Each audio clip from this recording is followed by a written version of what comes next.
Merci. Apparemment, je suis censée démarrer par mon itinéraire. Je vais vous raconter rapidement mon histoire. Moi, je suis née à Creil. Je ne sais pas si certains d'entre vous connaissent Creil. Il y a toujours quelqu'un qui connaît Creil dans une assemblée. On se demande toujours pourquoi. Vous me direz après. Hein. C'est soit la base militaire, soit l'hôpital. Voilà, il y a différentes raisons. Creil, c'est en Picardie, pour ceux qui connaissent pas, dans l'Oise plus exactement, à 50 minutes au nord de Paris. Et c'est un petit peu, si vous vous imaginez le pire du nord avec le pire de la banlieue parisienne, ça fait Creil. Voilà. Donc c'est le genre d'endroit dont vous avez envie de partir. Et moi, j'ai jamais compris parce que mes parents sont bretons. Ils sont nés, ils ont grandi dans les Côtes d'Armor, ils ont décidé d'aller là-bas, vous voyez. Donc j'ai été expatriée, c'est pour ça que récemment j'ai décidé de revenir ici. C'est quand même mieux. Alors pourquoi je vous dis ça? Parce qu'en fait, à Creil, autour de moi, au collège, au lycée, j'ai des gens qui, je sens, se disent « je suis là, ce sera comme ça ». Et moi, j'ai la chance d'avoir un truc en moi qui me dit « non, non, moi je suis là, mais si j'ai envie d'être ailleurs, j'irai ailleurs ». Et je décide de faire de ça, je ne sais pas que je décide, je crois que c'est comme ça, c'est mon chemin de vie. De faire de ma vie un truc, je ne savais pas c'était quoi comme métier. J'appelais ça, à 18 ans, 17 ans, 16 ans, allumer la petite flamme. Et donc je découvre qu'il y a une grande famille de métiers qui s'appelle les ressources humaines, qui pourraient contribuer à faire ça, à faire en sorte que les gens puissent faire ce qu'ils ont envie de faire, se faire confiance à leur potentiel. Je démarre donc ma vie professionnelle dans les ressources humaines. Très heureuse, parce que je fais partie de ceux qui se sont ennuyés à l'école, donc j'attendais qu'une chose, c'était de travailler. Et l'entreprise que je rejoins, à 22 ans, j'ai tout fait pour la rejoindre. Je l'ai connue sur les bancs de l'école, ça me plaisait, ça me fascinait. Le problème, c'est que j'y suis restée moins de 3 ans. Pire que ça, j'ai fait 3 jobs en 3 ans, dans 3 entreprises différentes, donc niveau constance, on en reparlera. Pour quelqu'un qui savait ce qu'il voulait faire, c'était pas terrible comme démarrage. La question, c'est pourquoi? Parce qu'en plus, au bout de 3 ans, j'ai fini dans un truc qui n'avait rien à voir, ni en termes de secteur, ni en termes de métier. J'ai démarré dans les ressources humaines dans une entreprise de formation, j'ai terminé en tant que chargée de développement, donc business développement, dans une entreprise qui faisait de la finance carbone. Donc vous voyez. Hein. Mais à la fin, c'est quoi que je cherchais? C'était du sens. C'est pour ça que j'ai terminé dans ce type d'entreprise. Bon, si je reviens au début, qu'est-ce qui a fait que j'ai changé 3 fois? J'ai rencontré, c'est assez simple, hein, des managers qui n'aimaient pas manager. Normal. C'était les meilleurs commerciaux. Enfin, mon chef était un des meilleurs commerciaux de la boîte. Donc, il est devenu chef. Normal. Apparemment, il préférait son premier métier au deuxième. Et apparemment, c'eût été mieux pour moi et pour l'entreprise qu'il reste dans le premier. Dans ma deuxième entreprise, là, j'ai surtout rencontré un environnement un petit peu ennuyeux. Je proposais des choses. On pourrait faire ci, on pourrait faire ça. Je me disais, ouais, génial. Puis bon, il ne se passait rien. Donc dans la troisième, je me suis dit, là, je vais trouver du sens. Je vais trouver du sens au travail. Je rejoins cette entreprise sociale. On ne parlait pas d'entreprise à mission, hein, parce que malgré tout, je ne suis peut-être pas de 56, mais je ne suis pas non plus de 2000. Vous voyez, donc je commence à avoir un petit itinéraire derrière moi. Et donc dans cette entreprise, à l'époque, on ne parlait pas de raison d'être. Cette entreprise sociale, je m'attends à trouver du sens. Eh bien écoutez, c'est là que je trouve le pire. Je dois vous dire que c'est là que je trouve le pire. J'ai effectivement une mission qui est noble. On sauve le monde, hein, un peu de choses près, vous voyez, c'est ça. Mais qu'est-ce qu'on fait mal aux gens? Qu'est-ce qu'on fait mal aux gens? À tel point que moi, Anaïs, à 25 ans, je termine en arrêt maladie. Je ne le vois pas venir. Hein. Mais je fais une crise d'eczéma, vous voyez, qui commence un petit peu comme ça. Un peu beaucoup passionnément à la folie jusqu'à finir par plus pouvoir marcher. À 25 ans, je me dis, je ne veux plus jamais travailler de ma vie. Franchement, c'est horrible. C'est horrible cette affaire, je ne suis pas faite pour ça, je dois être inapte, inadaptée, tout ce que vous voulez, mais ce n'est pas possible. Et puis, petite musique comme ça qui commence autour de moi, parce que évidemment je ne mets pas sur LinkedIn arrêt maladie. Je mets travail dans un truc où on sauve le monde. Et donc autour de moi, j'ai 25 ans, et il y a un certain nombre de mes copains, copines, ou même des gens qui ne me parlaient pas trop, à l'époque, on était étudiants par exemple, qui m'écrivent. Ça a l'air bien ton truc. Moi, là où je suis, je trouve plus de sens. Tu peux m'en dire plus? Là, la petite lumière s'allume en moi parce que je me dis, ah, trop bien, je suis pas toute seule. parce que j'en étais quand même là, à me dire que c'était moi qui étais inadaptée. Donc mon premier réflexe sur ça, c'est de me dire « Yes, je suis pas la seule à me dire qu'il y a un petit truc qui manque dans le monde du travail. » Alors après, quand on creusait, chacun avait sa définition, son histoire. Hein, on racontait pas tous la même chose. Hein.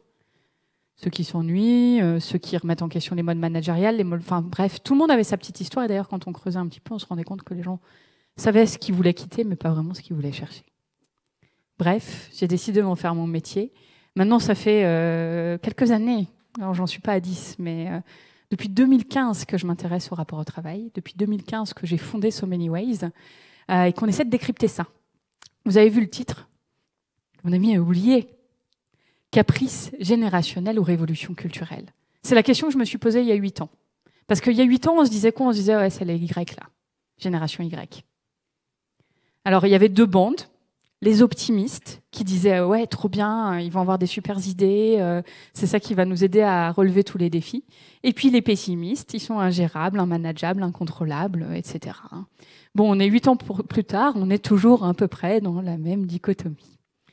La question que j'ai envie de vous poser, puisqu'on est là pour encore 45 minutes ensemble, ce sujet des nouveaux rapports au travail en 2023, qui pense que c'est générationnel ?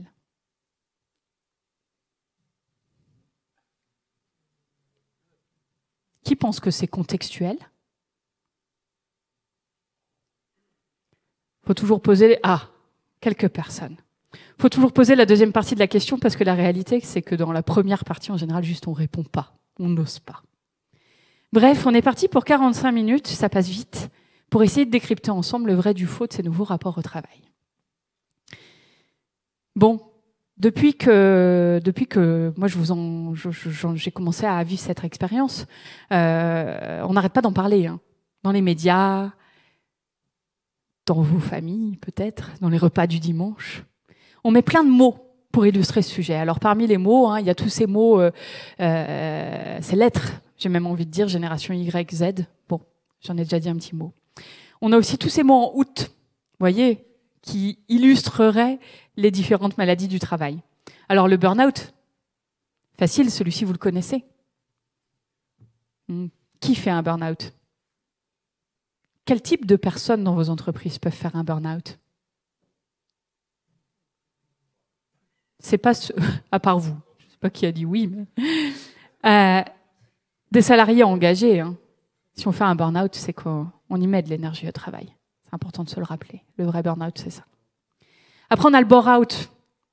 Je vous annonce, c'est la seule slide où je mets de l'anglais. Hein. Après, tout est en breton, comme le veut la coutume ici. Ne vous inquiétez pas. Donc, le bore-out, on s'ennuie. L'ennui au travail. 8 heures par jour qui peuvent sembler être une éternité. Et le petit dernier des août, le burn-out. Quelqu'un a-t-il une idée de ce que c'est? Je ne sens pas bien, il faut parler plus fort. Hein. Ça murmure. Rien à voir avec les brownies, on m'a sorti ça récemment. Je me suis dit, celui-ci, tiens, ça fait quelques années que je fais ça, on ne m'avait jamais dit ça. Non, c'est le sentiment d'inutilité. Je fais un job inutile. Les bullshit jobs dont vous avez entendu parler, sans aucun doute. Un peu plus, peut-être. J'aime bien, quand on parle d'inutilité de son travail, vraiment rajouter sentiment d'inutilité. C'est une perception. On le voit bien d'ailleurs, des métiers avant le Covid qui étaient super valorisés, qui se sont dit « Ah, mais à quoi je sers ?» C'est la vacuité. Et à l'inverse, on voit des métiers qui étaient intrinsèquement porteurs de sens. C'est d'ailleurs pour ça qu'ils étaient un peu moins payés, vous savez. Et qui finalement, on se dit « Ah non, mais ça n'a même plus de sens. » Donc, perception. Alors derrière, tous ces mots, valises, que l'on voit apparaître partout, on a aussi les mots en ing. Vous voyez, hein, en freelance, freelancing. Pourquoi je me mets en freelance? Pourquoi cet attrait? Pourquoi 120% de freelance sont plus en 10 ans en France? La liberté. Jusqu'à ce qu'on se rende compte que pire que le patron, il y a le client.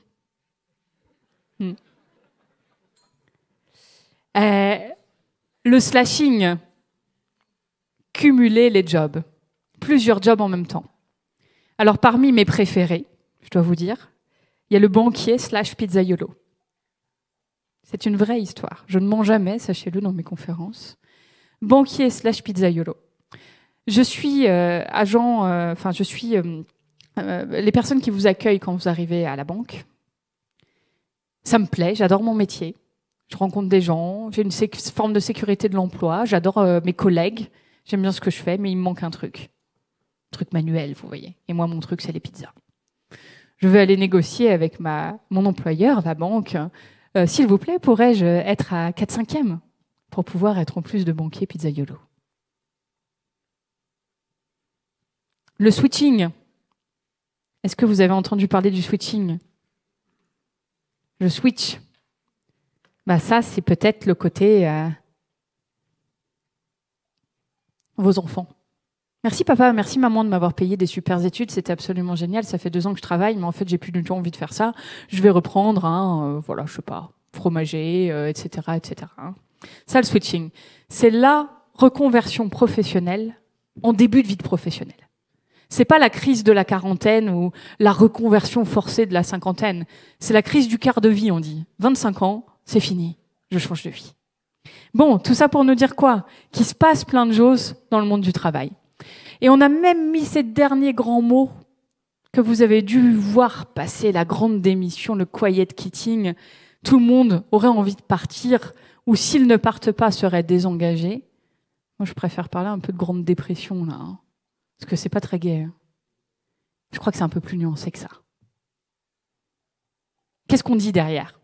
On dit quoi? On dit que finalement, aujourd'hui, dans le monde du travail tel qu'il est, d'autres visions de la réussite prennent de plus en plus de place. Je ne sais pas dans quelle vision de la réussite vous avez grandi, mais je pense que si je faisais un petit sondage, vu les positions que vous occupez aujourd'hui, vu la raison pour laquelle vous êtes là aujourd'hui, il y a de grandes chances que, comme moi, vous ayez grandi dans une vision de la réussite qui consiste à dire réussir, c'est avoir une certaine position sociale. C'est avoir un travail qui me permet d'avoir un joli titre, qui me permet de gagner plus d'argent, qui me permet, en tout cas d'une manière ou d'une autre, il y avait cette petite musique. Et je crois qu'aujourd'hui, ce qui se passe, on peut le résumer de manière très simple, c'est qu'il y a d'autres visions de la réussite qui cohabitent de plus en plus, être utile et profiter. C'est particulièrement d'actualité. Je suis d'ailleurs heureuse d'avoir réussi à arriver jusqu'à vous. C'était pas gagné. Alors, une toute petite illustration. J'en mettrai pas beaucoup des chiffres, mais quand même. La préférence entre argent et temps libre, entre 2008 et 2022. Très simple. Gagner plus d'argent, c'était 62% des choix en 2008 contre 29% en 2022. Ça en dit long sur nos évolutions du rapport au travail. Alors, évidemment, un tout petit point d'attention, c'est une réalité très contrastée. C'est nuancé comme sujet. Et faire nuancer en encore 40 minutes, c'est pas simple. Donc j'espère que vous êtes avec moi. 40 minutes pour mettre de la nuance dans ce sujet, parce que si vous voulez le résoudre dans l'ensemble de vos entreprises, il va falloir regarder le sujet un petit peu différemment, faire le pas de côté. Parce qu'évidemment, quand on parle des freelances, j'ai dit tout à l'heure plus 120% en 10 ans, j'espère que certains y ont pensé, il y a tout ça dedans. Ont-ils choisi? Est-ce un choix? Je ne suis pas sûre, pour la grande majorité d'entre eux.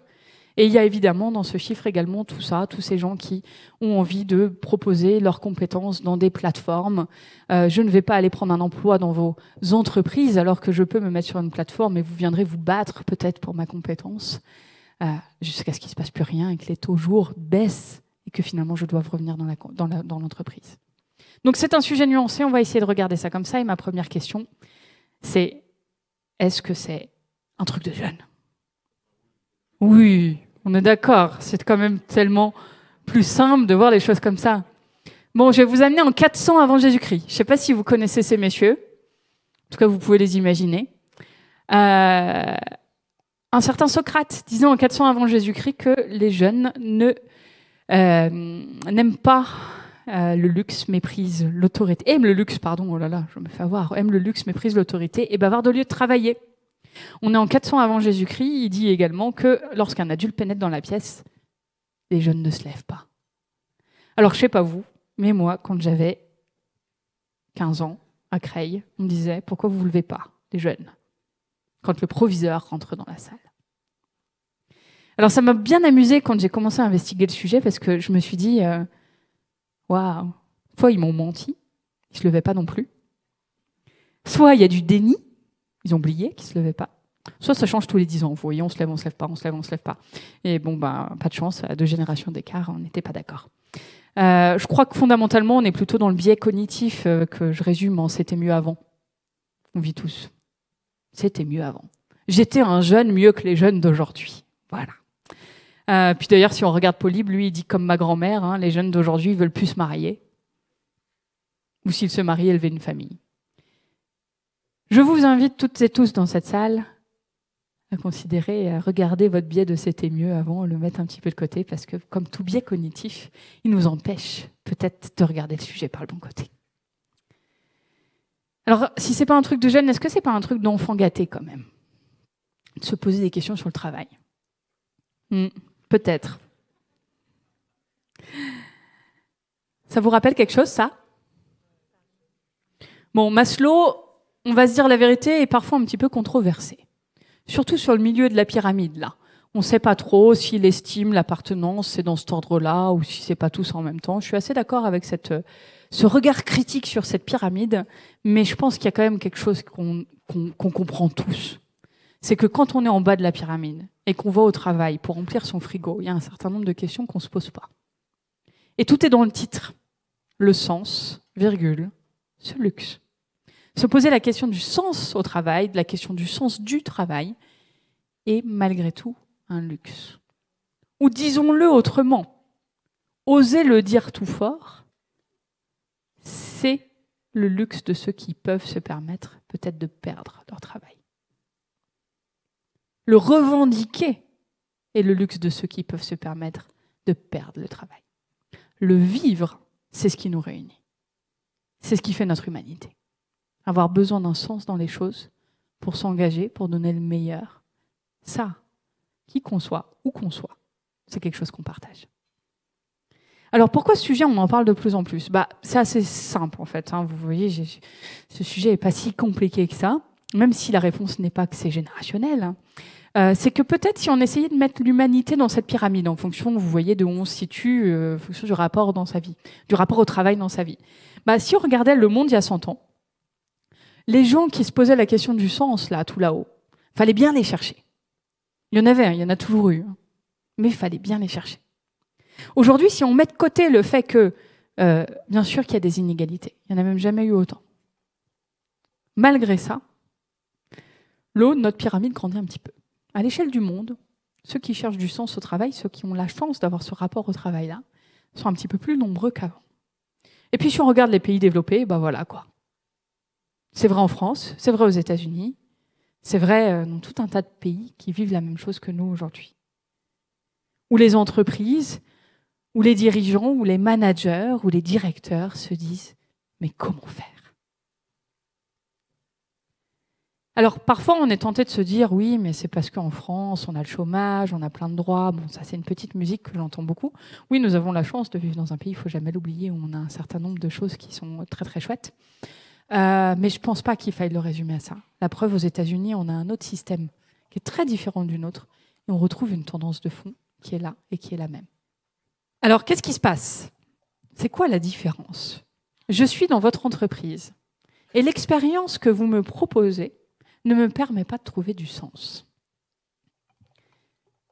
Si je suis en haut de la pyramide, qu'est-ce qui se passe? Qu'est-ce que je fais?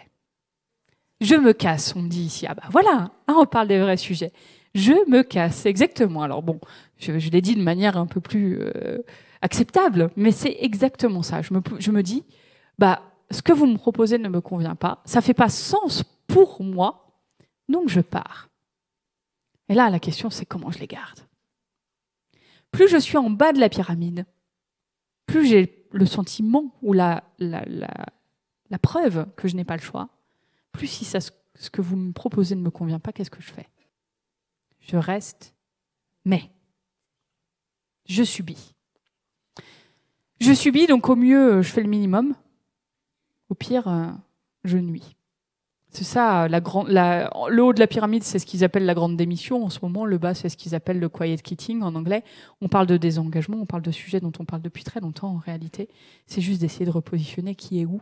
Tout le monde n'est pas en train de démissionner, c'est pas vrai. D'ailleurs, on voit là qu'après une année 2022 bien tendue sur le sujet, ça commence à se tasser, si ça peut vous rassurer. Ça commence un petit peu à se tasser. Bon, alors, la bonne nouvelle, pour moi, qui traite de ce sujet depuis 2015, c'est qu'en 2015, quand j'allais voir des boîtes et que je leur disais, vous savez, il faudrait peut-être commencer à s'interroger parce que moi, je vois quand même des petits signaux faibles qui arrivent et ça pourrait faire mal, on rigolait ou on était poli et on me disait, ben, la sortie est par ici.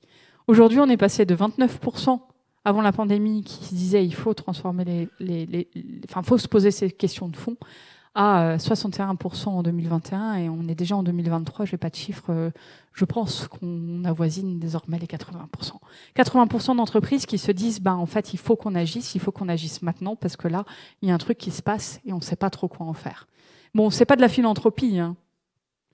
C'est ce qu'on a pu voir, 40% l'an dernier des collaborateurs qui envisageaient de quitter leur employeur. Ça ne veut pas dire que c'est ce qui se passe, ça ne veut pas dire que c'est ce qu'ils font.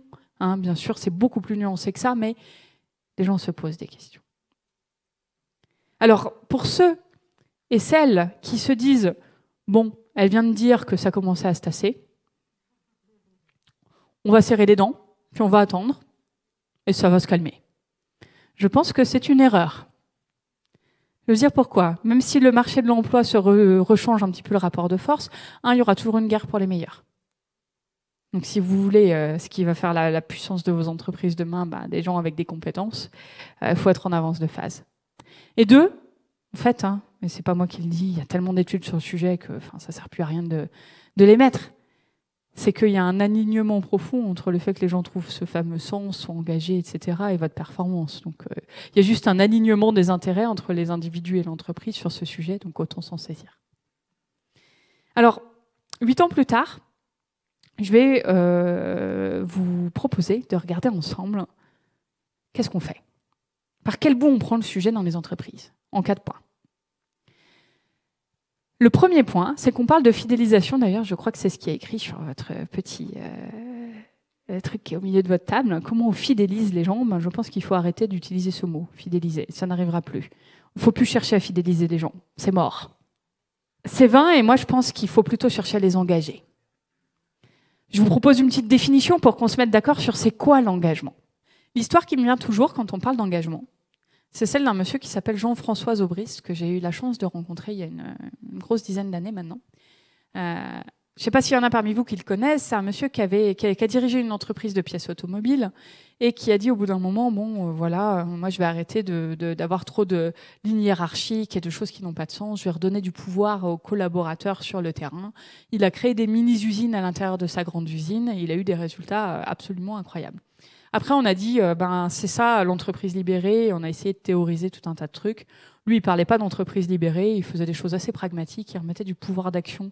Il n'enlevait pas les chefs. Il mettait juste des chefs qui étaient légitimés par le terrain. Il repensait les fondamentaux. Et finalement, ça avait des résultats extraordinaires. Et donc, Zobrist, c'est le premier qui m'a parlé d'engagement. Et il me disait, du haut de ma vingtaine, Anaïs, un jour, on a un client qui se retrouve bloqué à Roissy. Son usine était à Amiens, en Picardie, qui se retrouve bloqué à Roissy. Et donc, il appelle. C'était avant qu'on ait nos téléphones portables. Lui, je ne sais pas quel âge il a, mais on n'a pas compté. C'était avant qu'on ait le téléphone portable. Et donc, le client bloqué à Roissy, qu'est-ce qu'il fait ? Il va sans doute dans une cabine, il appelle dans l'usine parce qu'il est bloqué. Qui décroche ? On est en dehors des horaires de travail. Ou en tout cas, on est dans un endroit où la seule personne qui peut avoir ça, c'est une salariée, qui est la femme de ménage. Elle décroche, elle dit « Bougez pas, monsieur, j'arrive ». Elle prend les clés de la voiture de fonction, elle va chercher le client, elle le ramène, et le lendemain, il signe un très gros contrat. C'était un très gros client italien. Quand il parle d'engagement, il utilise toujours cette anecdote que je trouve encore plus forte que cette définition, qui est finalement, quand il y a un besoin, je sors de ma fiche de mission. Ma fiche de mission, c'est de faire le ménage. Mais là, j'ai compris qu'il y avait un sujet qui était critique, qui était important, et j'y vais. Et je trouve que ça, c'est vachement plus puissant que de retenir les gens. Parce que je ne sais pas vous dans vos entreprises, mais moi, parfois, ceux qui restent longtemps, ce n'est pas forcément ceux que j'ai envie de voir garder longtemps. Alors, en plus, ce qu'il y a de formidable avec l'engagement, c'est que quand vous créez les conditions de l'engagement dans votre entreprise, quand toute votre énergie est mise pour créer les conditions de l'engagement, Plutôt que pour regarder, oh là là, faut les retenir. Oh mince, on a un turnover, ah non, du coup, il faut qu'on recrute. Il se passe un truc formidable, c'est que ça fait que les gens restent plus longtemps. Et donc la fidélisation devient une conséquence plutôt que la cause. C'est parce qu'on a regardé tous les jours sur notre tableau de bord, est-ce que les gens sont engagés, que finalement on regarde à la fin de l'année, on se dit, oh bah tiens, on a eu moins de turnover. Et puis surtout, on a eu un turnover qui nous va bien. C'est-à-dire que c'est ceux qu'on avait bien envie qu'ils partent, et puis les autres, ça va. Et puis on a ceux qui partent, on est triste, mais ils partent pour une autre aventure. Et ça se passe bien, et peut-être qu'on se retrouvera dans 5 ans. Parce que moi, avoir des gens qui me quittent, c'est pas tant ça mon problème. J'ai un problème pour 2 raisons. 1, si quand ils partent mal. Et alors là, l'illustration que je donne, c'est toujours une illustration d'un cabinet d'experts comptables. Je ne sais pas si il y a KPMG, je crois, quelque part. En tout cas, j'ai vu votre nom. Ah, ils sont là. Bon. C'est pas pareil chez KPMG d'avoir des auditeurs ou des experts comptables qui vous quittent en octobre que en mai. Parce que vous savez, au milieu, il y a une période qui est un petit peu dense, là. Ouais, on voit, ça leur parle.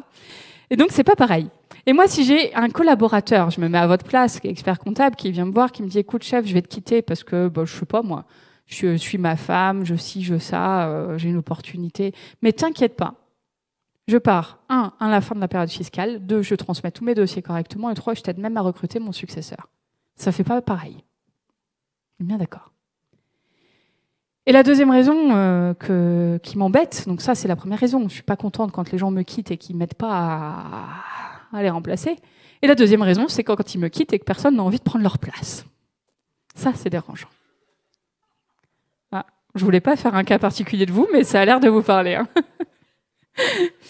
Donc, quand j'ai des collaborateurs qui sont engagés, en plus, ça crée de la fidélisation. En plus, s'ils partent bien. Et puis, tiens, c'est formidable. Et du coup, ça crée ce cercle vertueux où finalement, les gens ont envie de prendre leur place.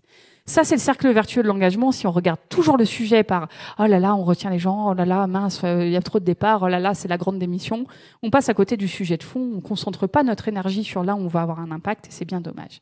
Ça, c'est mon premier point. Le deuxième... Quand tu parles de pourquoi se concentrer sur l'engagement, c'est que le monde a changé. C'est ce que disait la vidéo juste avant, on est passé de ça. Alors bon, pareil, vous oubliez la case du bar, hein, c'est pas mon sujet. Mais au milieu, ça ressemble un peu plus à un truc comme ça. C'est-à-dire qu'on va être employé d'une entreprise, on va être freelance, on va revenir employé d'une entreprise. Vous savez, quand on aura compris que parfois c'est pas si facile le freelance. Et puis après, on aura développé des compétences, donc on va retourner en freelance. Dit autrement, sur certains métiers, on va être en intérim, puis on va revenir dans une entreprise, puis on va repartir en intérim. Et puis au milieu de tout ça, on aura des périodes d'exploration, de transition, une nouvelle manière de dire qu'on est au chômage, mais que peut-être on l'a choisi ou qu'en tout cas on essaie d'en faire quelque chose. C'est la mini-retraite tout au long de la vie. C'est les collaborateurs qui vous disent « Patron, s'il te plaît, est-ce que je pourrais avoir une rupture conventionnelle ? Parce que j'aimerais bien aller faire un petit voyage. » Elle fait mal, celle-ci. On pourrait en faire tout un débat. On peut se dire, oh là là, je râle, c'est dur, ils n'ont rien compris, les jeunes, nanana, à demander ça. 2 points quand même d'accroche. La première, c'est que quand vous posez la question vraiment aux gens qui vous disent ça, ils vont souvent vous dire, j'ai le droit, j'ai cotisé. Et en fait, quand vous rentrez dans le détail, vous vous rendez compte que très peu sont les personnes qui comprennent vraiment comment fonctionne le système. Donc, j'ai juste envie de vous dire, partez pas du principe que c'est une mauvaise volonté. Il y a souvent tout un tas de raisons qui expliquent qu'on est dans ce changement de paradigme. Et moi, j'ai fait honnêtement une école de commerce. S'il y a bien un truc que j'ai pas appris, c'est comment fonctionne le système de retraite. Donc, je pense que la plupart des gens ne l'ont pas appris. Et puis, franchement, je pense qu'un certain nombre de nos concitoyens n'ont pas très envie de passer tout leur dimanche à essayer de comprendre le système de retraite, donc ça crée ça. Je vous dis ça pourquoi ? Pour pas qu'on tombe à nouveau dans un jugement un peu trop hâtif. Parce que c'est ça qui nous piège. C'est ça qui fait qu'on se comprend plus. C'est ça qui fait qu'on parfois on met des ponts entre, pas des ponts, justement des murs entre les générations et qu'on n'arrive plus à trouver la solution. Bon, puis le coût du désengagement, je ne vais pas vous asséner de chiffres, mais je vous ai dit, il y a tellement d'études sur le sujet. Le turnover coûte beaucoup moins cher, 3 fois moins cher que le désengagement. Donc on regarde toujours le truc par le morceau où ça prend pas le plus intérêt. Bon, mon deuxième point. Je vous ai dit, il faut miser sur l'engagement. Après, la deuxième question, c'est ouais, ok, d'accord, Anaïs, mais comment on fait pour créer de l'engagement? Si vous remontez dans les sujets que j'ai évoqués avec vous, le sens est quand même un truc pas mal pour créer de l'engagement. Donner du sens, trouver du sens. Encore plus aujourd'hui et en France. Mais c'est vrai partout. Quand je trouve du sens, vous connaissez peut-être la fable du tailleur de pierre, vous savez, qu'est-ce que tu fais? Je taille une pierre, qu'est-ce que tu fais? Je construis un mur, qu'est-ce que tu fais? Je construis une cathédrale. Ça, c'est la petite fable qu'on peut connaître depuis des années sur le sens. C'est bien plus compliqué que ça, en réalité. Mais il n'empêche que le fond est vrai. Le sens est absolument clé pour créer de l'engagement. Le problème, c'est quoi avec le sens? C'est que s'il suffisait pour que je vous dise à chacun d'entre vous, mais regarde, tu construis une cathédrale, mais regarde, tu construis KPMG, mais regarde, tu construis, enfin chacun son entreprise, ça suffit pas en fait. C'est bien, c'est nécessaire, ce sens commun, ce sens collectif, voilà qui on est, voilà où on va, voilà ce qu'on construit ensemble, est nécessaire, mais pas suffisant. Alors déjà que c'est pas facile de donner ce sens collectif tout le temps, moi j'ai remarqué un truc, c'est que ce sens collectif, dans ma boîte, j'ai une quinzaine de salariés, il dure 3 mois. C'est-à-dire qu'au bout de 3 mois que j'ai mis un gros sens collectif, ça s'étiole. Bon, déjà, je ne sais pas à quelle fréquence vous redonnez une vision, un truc comme ça un petit peu commun. Mais voilà, de mon humble expérience, au bout de 3 mois, sachez que c'est oublié. Donc si vous donnez le sens collectif, c'est super important, mais il faut répéter souvent. Et en plus, ce sens collectif n'est pas suffisant, il y a le sens individuel. Qu'est-ce qui fait sens au travail pour vous, pour vous, pour vous, pour vous ou pour moi? C'est pas la même chose. C'est ça la difficulté. Quand mes copains me disent, quand j'ai 25 ans et que je suis en arrêt maladie, hein, moi aussi je vais aller dans ton truc parce que je cherche du sens, c'est ça une des premières questions que je leur pose. Oui, enfin, attends, moi, je suis dans un truc qui fait sens, mais c'est pas terrible. Hein. Donc, qu'est-ce qui fait sens pour toi? Ah bah alors, c'était la grande question. Donc, ce qui fait sens pour chacun d'entre vous, c'est pas la même chose que pour moi. Et pire encore, ce qui fait sens au travail aujourd'hui pour moi, c'est pas la même chose qu'il y a 5 ans. Et ce sera pas la même chose qu'il y a 5 ans. Donc autant vous dire que c'est bien compliqué. C'est le sujet qu'on a cherché à adresser chez So Many Ways depuis quelques années. Je vais vous proposer une toute petite grille de lecture sur un format comme celui d'aujourd'hui. Ça va être express, je vais vous dire quelques mots. Je vous invite juste à essayer de faire l'exercice pour vous. Dans quel mode de rapport au travail êtes-vous aujourd'hui? 5 modes de rapport au travail. C'est parti. Mon premier, c'est le mode ascension. Quand tu es en mode ascension, je vois le travail comme quoi? Comme un moyen d'acquérir une certaine position sociale. C'est la vision de la réussite traditionnelle dont je vous ai parlé tout à l'heure. Gravir les échelons, avoir un titre, peut-être, être capable d'avoir des responsabilités, c'est ça qui va me donner du sens au travail. Si je suis en mode ascension, qu'est-ce qui va me permettre de trouver du sens dans mon entreprise? Qu'on me donne des responsabilités, qu'on m'aide à évoluer, qu'on travaille avec moi un plan de carrière. C'est ça qui va faire que je sens que je trouve du sens. Le mode équilibre, le travail comme moyen de vivre sa vie. Qu'est-ce qui donne du sens à mon travail aujourd'hui? Le fait que peut-être justement, ils ne prennent pas tant que ça de place. Ça ne veut pas dire, c'est très important ce que je vous dis là, s'il vous plaît, écoutez-moi, que je ne peux pas être engagé au travail, que je ne peux pas être performant. L'ensemble de mes 5 modes peut être performant et engagé au travail. Ça, c'est peut-être ce qu'il y a de plus important à retenir, parce que si on est là aujourd'hui et qu'on est tous ensemble, on n'a pas un seul regard sur le sujet. On a tous un mode qui nous parle, qu'on déteste, et c'est ça qui fait qu'on n'arrive pas à engager tout le monde. Donc si je suis en mode équilibre, je vois le travail comme un moyen de vivre ma vie, ça veut dire quoi? Ça veut dire que ce qui va me donner du sens, c'est peut-être d'avoir une entreprise qui prend en compte que c'est pas parce que je reste pas aux after-work que j'aime pas mon travail. Peut-être que j'ai d'autres choses qui sont tout aussi importantes. Pour moi, ça veut pas dire que j'aime pas mon travail. Quand je suis en mode équilibre, peut-être que ce qui va m'apporter du sens, c'est d'avoir une certaine flexibilité. Peut-être que la meilleure manière de m'en faire perdre, notez bien cet exemple, si vous avez envie de vous débarrasser de quelqu'un qui est en mode équilibre, ça marche à tous les coups. C'est ironique. Demandez-lui qu'est-ce qui l'intéresse, vraiment, en dehors du travail. Vraiment, intéressez-vous à lui. Peut-être que c'est le ping-pong le mardi soir. Essayez d'identifier vraiment quel est le moment où il va au ping-pong, mardi soir, 18h. Une semaine sur 2, collez-lui une réunion à 17h45, chopez-le dans le couloir à 17h58, appelez-le à 18h15, c'est parfait. C'est parfait, c'est un petit peu, mais il n'a pas compris, ça fait 10 fois que je lui dis. Il ne me respecte pas dans ce que je suis en tant que personne qui va au dehors du travail. Je perds le sens. C'est un petit peu résumé. Vous m'excuserez les raccourcis sur un temps imparti. On pourrait y passer toute une journée. Mais voilà pour le mode équilibre. Le mode transformation, je vois le travail comme un moyen d'améliorer mon entreprise.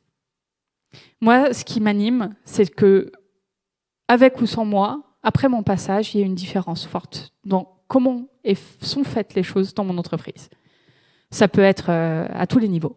Je peux être ouvrier sur une ligne de production et être en mode transformation. Ce qui m'anime, c'est de contribuer à peut-être faire évoluer la cadence, la manière dont on se passe les choses, avoir des idées pour améliorer le processus. Je peux être à un comité de direction et du coup, ce qui m'anime, c'est que dans mon métier, je transforme des process, je transforme des manières de faire. Et avant et après moi, on peut voir la différence. C'est ça qui m'anime. C'est l'impact sur mon entreprise. Quand je suis en mode transformation, je ne supporterai pas de ne pas voir la finalité de ce que je fais. Le changement à mon échelle, dans mon entreprise. Le mode impact, le travail comme un moyen d'avoir une utilité sociétale. Alors quand on parle de sens au travail, dans les médias, on confond sens au travail et mode impact. Sens au travail n'est pas égal ce que vous voyez dans les médias, à savoir je veux m'engager pour l'écologie, je veux m'engager pour une cause avec un grand C, quelle qu'elle soit. Ça fait partie des modes de rapport au travail, ça prend beaucoup plus de place aujourd'hui qu'il y a 20 ans, il ne faut pas se mentir, mais ce n'est pas la seule et il ne faut surtout pas faire le raccourci. Quand je dis mode impact, ce n'est pas forcément, vous voyez, pour une grande cause. C'est aussi un manager qui se lève tous les matins, animé par l'envie de faire grandir chacun des membres de son équipe. À l'échelle des personnes qui m'entourent, je me lève tous les matins pour leur donner les moyens de plus réussir. Ça, c'est du mode impact. Et le dernier, le mode introspection, le travail comme un moyen de développement personnel, plutôt à entendre comme je cherche à progresser moi, je cherche à apprendre des choses, je cherche à exprimer ma singularité et j'attends du travail qui me permette d'exprimer toutes ces facettes de moi. Un exemple, mettons que je sois expert comptable encore. Si je suis passionnée de photographie en étant expert comptable et que je suis en mode introspection, je vais aller voir mon chef, je vais lui dire, tu sais quoi, ouais, je suis un expert comptable, mais je suis aussi passionnée de photographie. Puis j'ai repéré là, sur notre site, pas terrible nos photos. Tu sais, je pourrais les faire. Je propose, j'amène quelque chose que j'ai en dehors du travail et j'essaie de le ramener dans ma sphère professionnelle. Si je suis en mode équilibre, même expert comptable, même entreprise, je ne vais pas chercher à faire ça. Je vais segmenter quelque part et attendre de mon travail qui me permette peut-être de prendre 4 semaines de congé d'affilée. Parce que moi, ce que j'aime, c'est les photos à l'étranger, dans des super voyages.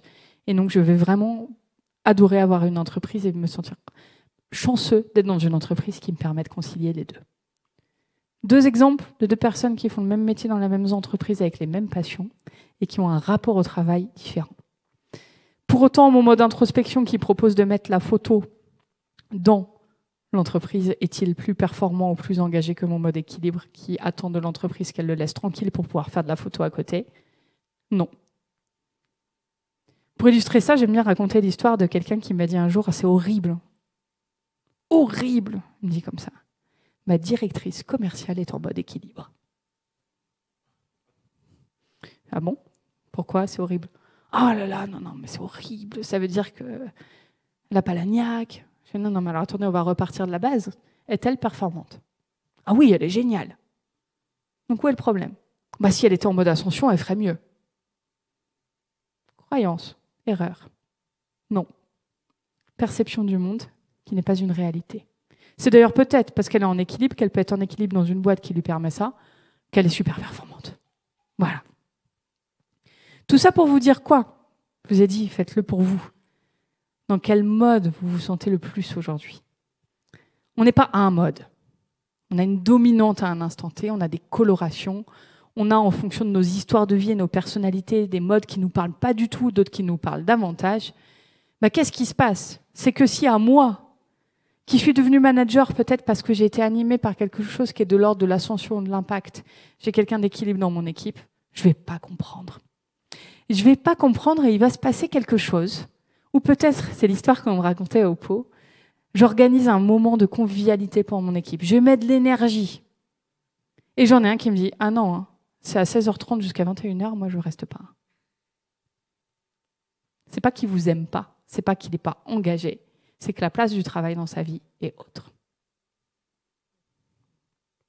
Et tout ça cohabite dans vos entreprises, dans vos équipes et rend le sujet bien compliqué. Alors, c'est un modèle. Qui dit un modèle, je ne m'attarde pas là-dessus, mais dit que c'est une simplification de la complexité. Ça permet de le rendre activable, pragmatique, mais évidemment, c'est toujours à manier avec beaucoup de précautions. Quatrième et dernier point, cette question du sens au travail. Qui en a la responsabilité? Vous êtes là, de par vos fonctions, vous vous posez la question, parce qu'on regarde le turnover, parce qu'on se dit qu'on n'arrive pas à recruter. Peut-être si vous êtes déjà dans le stade 3, vous commencez à regarder les enjeux d'engagement. Mais derrière, qu'est-ce qu'on en fait? C'est la responsabilité de qui? Et vous voyez mon dernier point, c'est une co-responsabilité pour moi, et c'est vraiment important qu'on se le dise. C'est une responsabilité qui est partagée entre les collaborateurs, les managers, les dirigeants et les RH. La responsabilité des dirigeants, des RH, c'est quoi? C'est de penser le futur. C'est ce que vous faites là, en fait. C'est de se dire, il se passe quelque chose, je ne vais pas mettre le truc sous le tapis, parce qu'apparemment, les signaux faibles sont quand même là maintenant depuis un certain nombre d'années pour que je me dise, OK, il faut qu'on adresse le sujet. Il faut qu'on l'adresse dès maintenant, parce qu'en fait, on est déjà en retard. Ça, c'est la responsabilité des dirigeants, des RH, des organisations syndicales aussi, quand on a un bon dialogue social dans l'entreprise, que de se poser ces questions-là. Après, il y a la responsabilité des managers. La responsabilité du manager, vous avez vu ce que je vous ai dit avant? C'est super compliqué. Déjà, avant, manager des gens, c'était chiant, potentiellement. Mais alors maintenant, ils n'ont pas tous les mêmes envies. C'est quand même ça qu'on se dit. Et en plus, ça change dans le temps. Waouh! La responsabilité des managers dans cette question de l'engagement, dans cette question du sens au travail, c'est de se parler. Ça semble absolument simple. Dans combien d'entreprises nous parlons-nous vraiment de ces sujets? Et donc, sommes-nous vraiment capables d'appréhender dans quel mode de rapport au travail nous sommes en ce moment? Pas beaucoup. Et enfin, la responsabilité des collaborateurs, je m'y attarderai pas beaucoup plus que ça. Combien parmi vous ont reçu des démissions sans avoir jamais eu un signal faible? Ah bah tiens. Combien parmi vous ont vécu ces situations où on se dit « mais si tu me l'avais dit avant, on aurait trouvé une solution ». Trop de fois, les collaborateurs, les personnes, les individus, nous sommes aussi des collaborateurs, partent avant de parler, n'expriment pas leurs besoins, pensent qu'on devrait deviner. C'est pas une mauvaise volonté, c'est souvent qu'ils ne les connaissent pas eux-mêmes. Parce que la connaissance de soi, c'est aussi quelque chose qu'on n'a pas bien appris à l'école. Ça, c'est dommage.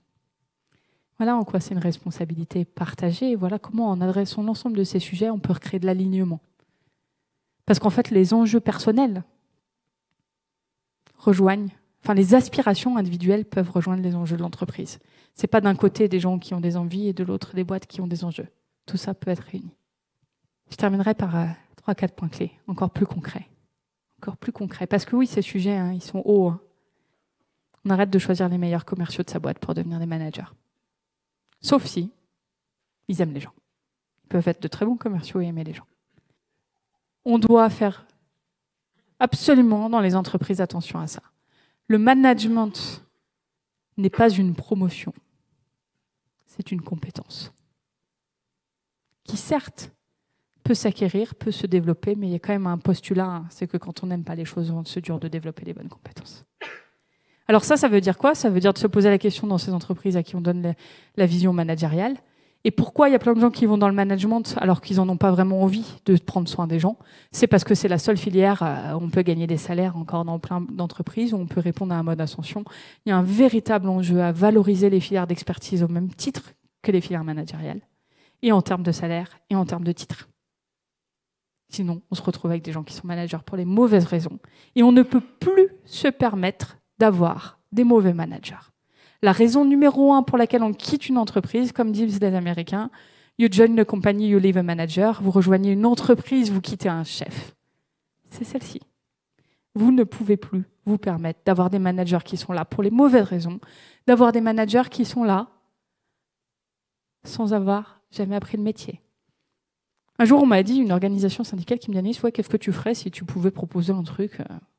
Ils m'ont bien appris de cours. Pas trop. Je fais, si, je rendrais la formation managériale obligatoire. Je dis parce que, en fait, quand on réfléchit, il y a plein de métiers où il y a des habilitations obligatoires, des formations obligatoires, techniques, de sécurité, etc. Dans la santé, dans la sécurité, enfin bref, il y a plein de choses comme ça. Et on considère que l'on peut gérer des hommes sans s'être posé un certain nombre de questions. Ça, quelque part, si je réfléchis 2 minutes, ça me dépasse. On encourage dans ces entreprises les conversations authentiques. C'est-à-dire que si on n'est pas capable de parler des vrais sujets, si on n'est pas capable, si vous vous posez la question des gens qui vous entourent, de savoir quelque part intuitivement dans quel mode ils sont, mode dominant, comment voulez-vous les engager? J'aime bien cette question, elle est toute simple, à poser minimum tous les 6 mois. À quel moment t'es-tu senti particulièrement reconnu ces derniers mois? Meilleure manière de trouver le mode de la personne. J'en ai une dans mon équipe qui un jour à cette question m'a répondu « Anaïs, c'est quand tu m'as dit de prendre des vacances. » C'est marrant, j'avais oublié que je lui avais dit ça déjà. Parce que c'est ça le principe, c'est qu'on oublie. On fait un truc mécanique et on ne sait pas que c'est ça qui fait tilt, sans mauvais jeu de mots. Je crois que ça doit venir de là d'ailleurs. C'est ça qui fait tilt. Ça illustre parfaitement que cette personne, si j'avais dit la même chose à quelqu'un qui était en mode ascension, tu devrais prendre des vacances. Je ne suis pas sûre que c'était vécu de la même manière. Donc c'est un petit truc tout simple, faites-le dans vos équipes et vous verrez que vous aurez de grandes surprises. On donne les clés aux collaborateurs. Comment je peux mieux comprendre mes besoins? Il y a plein de manières, si vous avez envie vous-même de faire le petit test pour savoir dans quel mode vous êtes, vous pouvez le faire sur notre site internet. La connaissance de soi, de ses besoins, est un enjeu clé. C'est ça qui fait qu'après, on a des collaborateurs qui sont en co-responsabilité.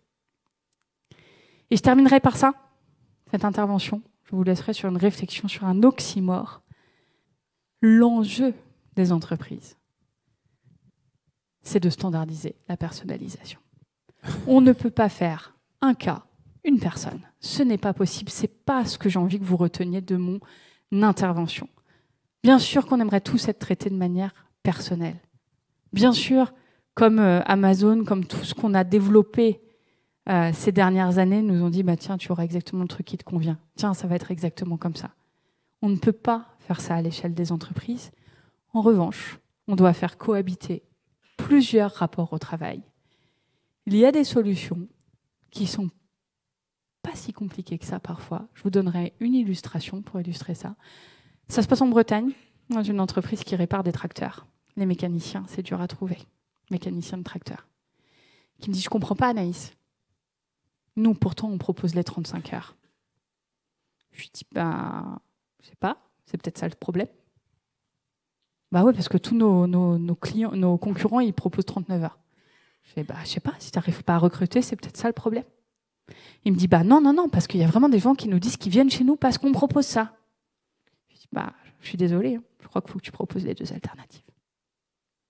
Il faut que dans ta propre entreprise cohabitent des gens qui font ce choix-là, de ce contrat social-là, quelque part, et ceux qui font celui-là.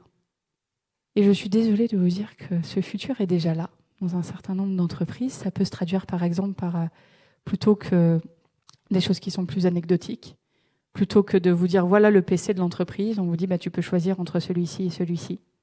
C'est un petit peu la même histoire qui est en train de s'écrire. Comment, finalement, en fonction des phases de vie, on va pouvoir un peu plus façonner son travail pour qu'il colle à nos phases de vie. Et c'est un très grand défi. Je crois que c'est le sens de l'histoire. J'ai envie de vous inviter à voir ça avec enthousiasme, parce qu'en vrai, si vous vous placez à l'échelle de chacun d'entre vous, c'est plutôt réjouissant. Merci. Merci.